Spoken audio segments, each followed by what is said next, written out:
Jornal Vigília, uma produção dos alunos da Rede Municipal de São Caetano do Sul. Boa noite, o Jornal da Vigília está no ar, com as notícias de Santo André e Ribeirão Pires. Apresentação de Guilherme Ramos e Heitor Agrício. Fique informado sobre a mobilidade urbana na região. Hoje falaremos sobre a situação dos ônibus, trens e o serviço de transporte por aplicativo. Muito bem, estaremos juntos até às 8 da noite com muita informação para os ouvintes. Sejam todos bem-vindos a mais uma edição.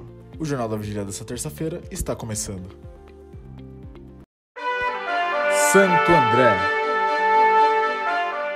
Santo André adotou o lockdown noturno durante as fases emergencial e vermelha. Com isso, a circulação dos ônibus municipais foi interrompida entre as 10 da noite e as 4 da manhã. No final de abril, com o fim da fase vermelha, os ônibus retornaram ao horário de funcionamento normal. Motoristas e cobradores vinham fazendo greve para que fossem vacinados contra a Covid-19, já que fazem parte de um serviço essencial. Um comparativo dos primeiros meses de 2021 com 2020 mostram que o aumento no número de mortes nessa área foi de 62%. O direito à vacinação foi concedido aos motoristas e cobradores de todo o estado de São Paulo no dia 20 de abril e as primeiras doses foram aplicadas a partir do dia 18 de maio. Ribeirão Pires. Em Ribeirão Pires, o transporte estava funcionando normalmente até meia-noite, com redução de 40% da frota. A imprensa dos sindicatos dos rodoviários do ABC afirmou que as greves são importantes para chamar a atenção do governo sobre a vacinação dos trabalhadores do transporte. Sobre as restrições, afirma que deveria diminuir a circulação de pessoas se houvesse colaboração da população em geral. Perguntamos à imprensa digital se o prefeito Clóvis Volpi tomou as medidas necessárias para diminuir a circulação de pessoas no transporte. Porém, não tivemos retorno até o fechamento dessa edição. Outros meios de transporte operados pelas empresas do estado, como os trens da CPTM e os ônibus intermunicipais, continuaram a operar normalmente. Serviços. O serviço de transporte por aplicativo também é afetado pela pandemia. Em 2020, a Uber teve um prejuízo de mais de 6 bilhões de dólares. Foi menor em comparação com 2019, quando registrou 8 bilhões e meio. Representou variação de 20% segundo informações da plataforma. O serviço de entrega teve um aumento e o setor de mobilidade ainda se recupera da crise gerada pela pandemia. A plataforma lançou mais recursos que proporcionam mais integração entre as duas funções. A partir do ano passado, o aplicativo passou a contar com um recurso que identifica se o passageiro está utilizando máscaras ou não através de um reconhecimento facial. Essa medida serve para respeitar os protocolos de segurança e proteção contra o coronavírus durante as corridas. Caso o usuário desrespeite, pode ser removido da plataforma. Motoristas de aplicativo revelam que o momento é difícil e aqueles que usam carros alugados tiveram que devolvê-los para locadoras. Aguinaldo dos Santos é motorista de Uber há 4 anos e revela que houveram diversas dificuldades desde o começo da pandemia. Em entrevista ao Jornal da Vigília, ele revela as principais mudanças e quais cuidados teve que ter para continuar trabalhando.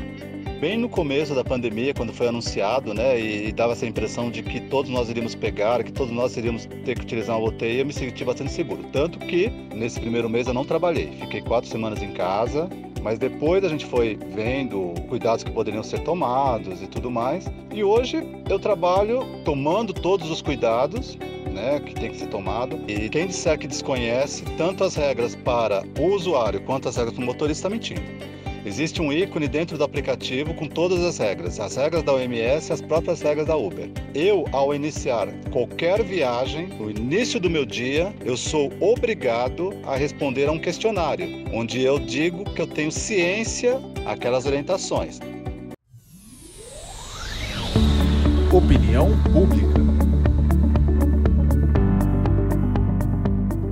Sondagem realizada pelo Jornal da Vigília aponta que usuários de transporte público não se sentem seguros em ônibus e trens. As pessoas apontaram que o uso de máscara tem sido respeitado, mas o álcool em gel e o distanciamento não tem sido notado entre o público. Ao final da sondagem, os passageiros poderiam sugerir o que as empresas administradoras do transporte público podem fazer para oferecer um serviço mais seguro e rápido.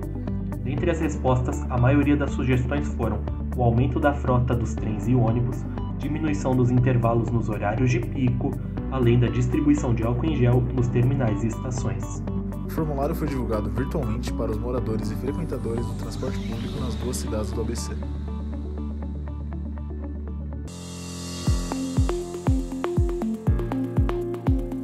Termina aqui mais uma edição do Jornal da Vigília desta terça-feira. Apresentação de Guilherme Ramos e Heitor Agrício. Orientação da professora Heloísa de Oliveira Frederico.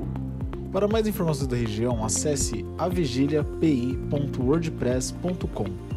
O Jornal da Vigília volta amanhã a partir das 7 da noite. Uma boa noite a todos e até a próxima. Você ouviu ao Jornal Vigília, uma produção dos alunos da Rede Municipal de São Caetano do Sul.